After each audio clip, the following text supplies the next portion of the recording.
ఉమ్మడి ఉభయ గోదావరి జిల్లాల పట్టభద్రుల కూటమి ఎమ్మెల్సీ అభ్యర్థి పేరాబత్తుల రాజశేఖర్ను తొలి ప్రాధాన్య ఓటు వేసి గెలిపించాలని కాకినాడ ఎంపీ ఉదయ్ శ్రీనివాస్ పిలుపునిచ్చారు. గత వైసీపీ ప్రభుత్వం రాష్ట్రాన్ని సర్వనాశనం చేసిందని, కూటమి ప్రభుత్వం వచ్చాక అనేక అభివృద్ధి సంక్షేమ కార్యక్రమాలు చేస్తోందని గుర్తు చేశారు.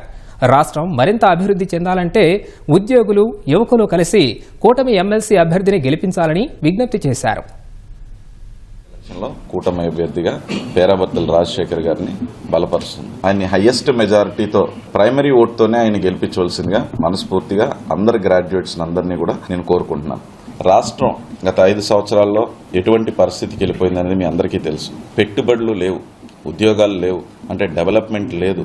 ఏమీ లేకుండా రాష్ట్రం ఈ పరిస్థితి అయిపోయినప్పుడు మీరందరూ చాలా హైయెస్ట్ మెజారిటీతో, కనీవిని ఎరిగిన మెజారిటీతో కూటమి ప్రభుత్వాన్ని ఎన్నుకున్నారు. కూటమి ప్రభుత్వం వచ్చిన తర్వాత అభివృద్ధి చేస్తూ సంక్షేమం ఇస్తూ ముందుకు తీసుకెళ్తున్నారు. అలాగే ఈ ఎమ్మెల్సీ ఎలక్షన్స్ లో 100% మీరందరూ కూడా సహకరించి మళ్లీ ఎలాగ మమ్మల్ని గెలిపించారో పేరాబత్తుల రాజశేఖర్ గారిని కూడా 1వ నెంబర్ పైన మీరందరూ ఓటేసి గెలిపించాలి.